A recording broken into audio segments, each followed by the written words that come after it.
Hey, ladies and gentlemen, we're going to set up our notes today and we're going to talk about a lot of different functions. The piecewise defined function seems to really throw people off. So we're going to probably spend about 90% of our time talking about this type of function right here. But let me just scroll over here for just a second. I'll show you. We're going to talk about all these guys right over here. You might know some of them, square root function, cube root, absolute value function. We want to know what their graph looks like from memory. We don't want to have to think a whole lot about it. We want to know so that if we're looking at Desmos, let's say you got Desmos open, you'll know that what you're looking at is the correct graph, right? So look at this over here. I don't know if you've ever seen something like this where there's curly brackets. I mean, you've seen the curly brackets in Desmos, but I'm putting the domain restriction, or the way that you could think about it is for all x is less than 1, hey, let's graph this guy right here, negative 2x plus 3. So the first example that I want you to put down is, it was my problem number 1. In Pearson, your numbers might be different, but my problem number 1 looked like this. It had for x is less than 1. This is the way you traditionally write a piecewise defined function, or the way that you see them in a textbook. The curly bracket comes in the front, kind of like what we have on Desmos right here. It comes in the front of the function right after the equal sign. But the domain for which we're graphing the function is in front of the function when you're in Desmos. When you're writing it, on your paper or in a textbook, the way you see it is the domain is over here, and sometimes there's a comma separating the function and the domain, or sometimes there's a word like if x is less than 1, let's graph this line. So look, here's my line right here. Now just to kind of make it clear what I'm talking about, let's say you had like x greater than or equal to something else over here, like let's say negative 2.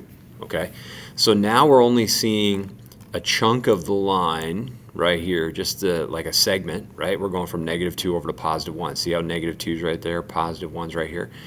And that's what we're doing. Now, what's the shortcoming with looking at something like this? Well, this is going from greater than or equal to negative 2 all the way over to 1, but not including 1.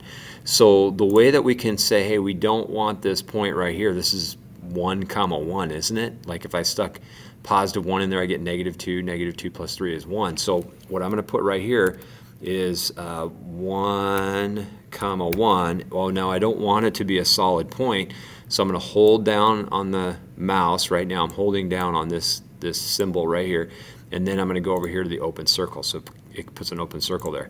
Now if I really want to make this clear, over here at negative 2, 7, okay, let's just check that. If I stick negative 2 in here, negative 2 times negative 2 is positive 4. 4 plus 3 is 7. So at negative 2, 7, negative 2 comma 7, we have a solid point. Now I don't know if it makes sense to have these different colors, so you could hold down on the mouse, you could change them all to blue since the line was blue, right? So okay, so that's what part of our function could look like. So this is a piecewise defined function right here, and sometimes they'll throw us off, like instead of negative 2, 7, let's say we get rid of the equal sign here, and now let's say we don't want that point right there, but we want it up at like negative 2, 5. Okay, so if I change this point right here to negative 2, 5, sometimes the piecewise defined functions look like that, like it'll be a line. Woo, I need an open circle, don't I, at negative 2, 7 now.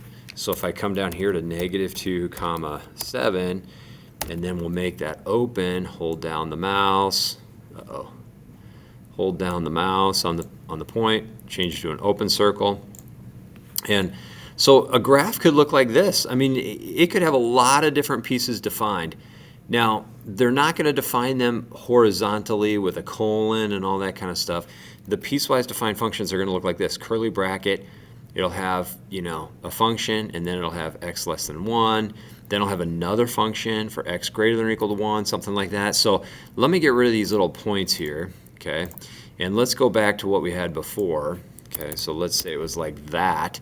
If you put a comma right here, it's almost like being on the next line down in our piecewise defined function. Remember how it was like here's a line and then here's another line? Well, if you separate it with a comma right here, you can put the next one in, like x greater than 1. We want the line, so colon. And then what I want you to do is you're going to type in 2x minus 1 right there and see what shows up. I want you to put it on the whiteboard with your neighbor, and then we're going to talk about it. All right? Thanks, everybody.